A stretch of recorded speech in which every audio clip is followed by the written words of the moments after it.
These two units just shook up the whole Dokkan Fest tier list. How's it, everybody? Celtic Link here. We're back for another Dokkan Battle video. In today's video, we are updating our Dokkan Fest TUR tier list with the addition of two new Easy A units. As always, we like to take a look at our tier list and update it as we go along. So this is what you're looking at here is our previous tier list from the previous video, which I will link in the description so you can kind of see how we did things before. Now, the reason we do this, and many of you guys have kind of agreed with me in the previous comments that you guys like seeing this way, instead of starting from scratch and just dropping in units 1 to 10, we update the list as we go along. And then the reason we do this is because what it allows us to do is see how the meta is shifting as new units are added, as EZAs happen, and it allows us to kind of keep track of where units are. And the reason I went about doing this is because, of course, right, the way these tier lists always end up working, right, is they see somebody move down or they see a unit move off automatically, right, and then like they show up and then you only look at the top 10 and then they're not there anymore. People think that, oh, well, they must not be good anymore. Well, by seeing the shift here, I hope to kind of prove that, you know, just because they're moving doesn't necessarily mean that they're bad now. It just means that, hey, there are units that are doing what they were doing, but better. And that's all that means. So it allows us to keep track of our units and ensure that, right, we are understanding that these units are all still very valuable and very useful. Now, before we get into our placement, I want to remind you guys that we do have 3 things that we look for when I'm assessing the units. Number 1, I look for consistency, right? What does the unit do? What is its purpose? And does it do it well? And does it do it often, right? How consistent is it in what it's supposed to do? Then we look at versatility. No matter what it's doing, right, does it have many places it can do it? Or are they relegated to certain very hyper-specific teams? Sometimes that can be forgiven if they have a good amount of power, and that can come in both defense and offense. Think LR Tech Broly, right? LR Tech Broly has a ton of offensive power, which can kind of forgive the other 2 categories. Or on the opposite end, Tech E Super Easy A Beerus, a ton of defensive power, which can kind of forgive some of the other areas. So with that in mind, let's go ahead and let's begin to update our tier list. So you'll already notice that from before, we now have a new category, honorable mentions. Now, I did create this category simply to include the previous characters that we had moved off the list, because I want you to remember that just because they are not specific to a number here does not mean they're bad. It does mean that they are still in fact good, and if you put them on a team, they're going to do very well. And you will notice that we did add 2 new characters to that, and that is the STR Goku and the Int Gohan. After discussing with many of you in the comments down below, I've kind of come to the same agreement that STR Goku is worth a mention in the honorable mentions.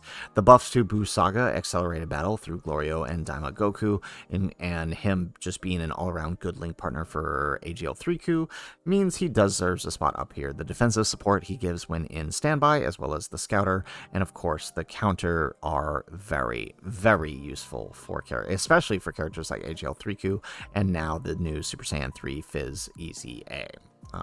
We also added Int Gohan, who I actually do want to drop higher on the list. In fact, I do want to move him up here to number 9 next to the Int Goku, right? Both are dodge units. His dodge is a little bit better, but he is also supporting a lot less restricted, also stacking attack, which means he can provide a bit of damage after a while, and of course dodging, right?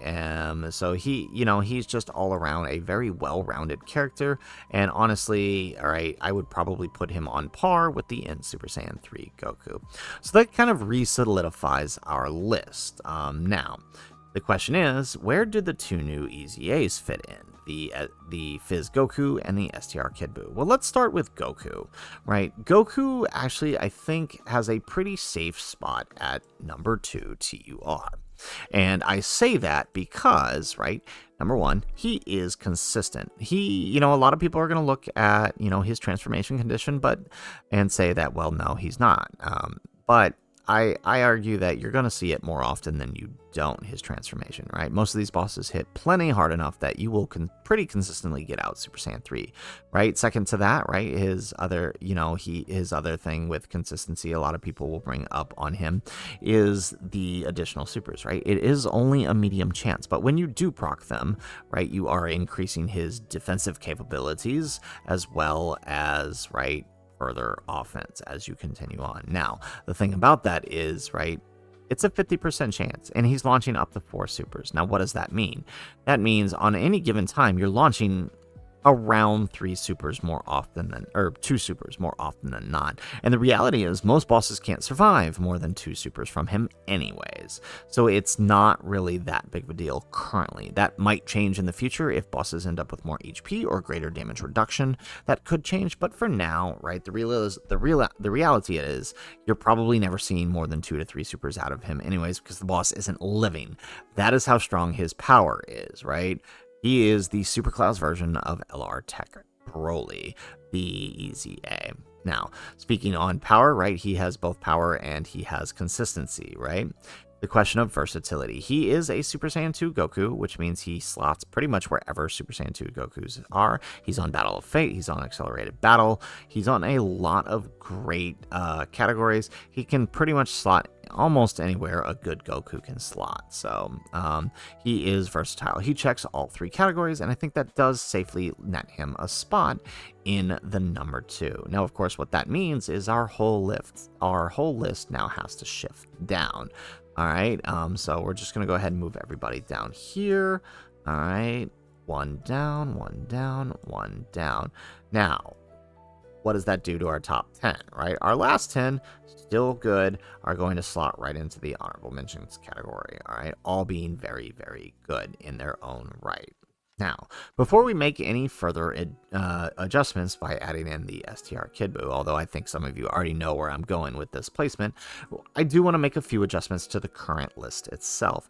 Having used Goku more and more, I do think, as well as playing around more with Daima and Glorio, I have some adjustments that I want to make to the current list, and that is, right, bringing Majin Vegeta up. I believe on my previous list, while I did acknowledge how powerful he was, I still feel like I underrated him. Having run these 2 guys on the same team more often since his release and combining the extra power from these 2, I think he can pretty safely call himself next to Goku. If not, then a tier below. In fact, you know what? I would definitely say a tier below because offensively, Goku just gaps him. So I would definitely give him that. So that also is going to shift the list down a bit. So we're going to move BUU down, Goku down, Slug down, Vegeta, Beerus, and Gohan and Trunks, right? So it's going to move all of this down a little bit. Now, I'm also going to move Buhan back up. I do feel like he is just incredibly powerful for a TUR. And again, I know I do have my thing with BUU and his revive and his usher, but having the teams kind of flesh out more and more the way they have, I do feel like I'm leaning more towards these guys being towards the top. Not that I don't like BUU, and not that I don't think his usher and stacking is still not powerful. It is still one of the most powerful mechanics in the game. He's still incredibly versatile, being able to slot just about anywhere, but having the power that these guys are all providing, right? These guys are stepping up into the next realm, whereas BUU may not be as much, right? BUU is going to stop losing value as soon as he stops being able to contribute more to the fight, which we are beginning to see, I feel like. Now, with that brings us to the question of Kid BUU. Where does Kid BUU fit in? Well, honestly, I kind of feel like he's up here at the top, right next to Glorio. he is consistent, far more consistent than Goku is, right? Even after losing his 20%, he can easily hold slot 2. In fact, in most cases, he can still hold slot 1. Even below 50% Goku Frieza, he can tank the normals, and if he's lucky and gets the 70%, which you're going to get more often than you don't, he's going to nullify the super. So, honestly, he's extremely consistent. Now, he's not going to be any crazy slot 1 against Gogeta and Janemba, but definitely slot 2, he's going to work really well there, especially once you get, if you get Buhan's domain up, which of course you can't do when he's on rotation, but that's not necessarily his fault. That's more on Buhan. He is versatile, right? You would think not being a Kid Buu, he wouldn't be, but with all of the buffs to things like Demonic Power, Majin Buu Saga Extreme, uncontrollable power, right? He actually has a lot of places he can be on, and his restriction only needs 2 to 3 other Majin Power category allies or Majin Buu Saga allies. So it's actually really easy to fulfill his conditions. So he's incredibly versatile as well. And then, of course, raw power. He is matching Goku in power, but I would say a little bit better just because his chances of supers are slightly better, as well as, right, just being he doesn't have a transformation condition. So you don't have to worry about that. So he does slightly take the edge over on consistency there. While Goku could possibly outdamage him on his best turns, again, the reality is you're not seeing those extra turns out of Goku more often than you don't, right? So that is kind of why I slide Kid Buu up here. Now, there are a few more adjustments I want to make as we finalize this list. Having used him more and more, I think I can safely put Beerus right here at number 6, just below, 6, and then, actually, no, more Slug, I think, yeah, okay, I feel like this is fair right here. So this is kind of where I'm at with my final TUR tier list before we enter the 10th anniversary. I think Glorio and Buu kind of handle number 1. They both have a very, very good argument for their placement, right? Glorio's support, his defensive capabilities. Offense is a little lacking, but that can be forgiving for everything else that he is doing. Buu, of course, is doing what Buu does. 2, I think, is pretty confident with where they're at. Buhan, I think, is starting to get... I feel like people are beginning to underrate this guy a lot. AGL3Ku is the gift that keeps on giving. Like I said, I underestimated Majin Vegeta a lot, and so I do kind of move him up here. Buu is always going to be as useful as Buu is, followed by Daima, Goku, Slug, and then Beerus. And again, nobody who's on here is a bad unit. I just kind of, my personal rankings place it this way.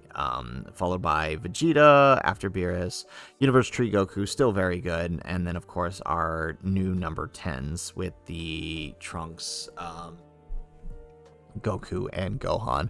And honestly, I could even move these guys probably up here somewhere next to, at 6 or 7.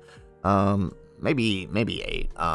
They are really good, but having them to need another Goten and Trunks does kind of hurt them a little bit. It would have been better if the Gotenks was fusing. I mean, I guess with the new Tech Goten, it's not so bad, but again, you're only ever getting that once every other turn if you're floating him. So it just depends on how you run your setup. But that does also mean that they do take a hit for versatility because of that. So, guys, this is my final list before the 10th anniversary. If you like the video, make sure you hit that like button. Subscribe to the channel if you have not already. And in the comments down below, let us know, what would your tier list look like? Again, this is my tier list based on my criteria. I'm sure other people have tons of other ways that they would like to assist the units, but this is how I do it. And I would love to hear your thoughts and opinions. If you disagree with one of my placements, please feel free to explain why, of course, without being disrespectful, right? Explain why you feel that way and what you would change and how. Always appreciate the conversations and look forward to hearing what you guys have to say in the comments down below. Otherwise, guys, as always, thanks for watching and aloha.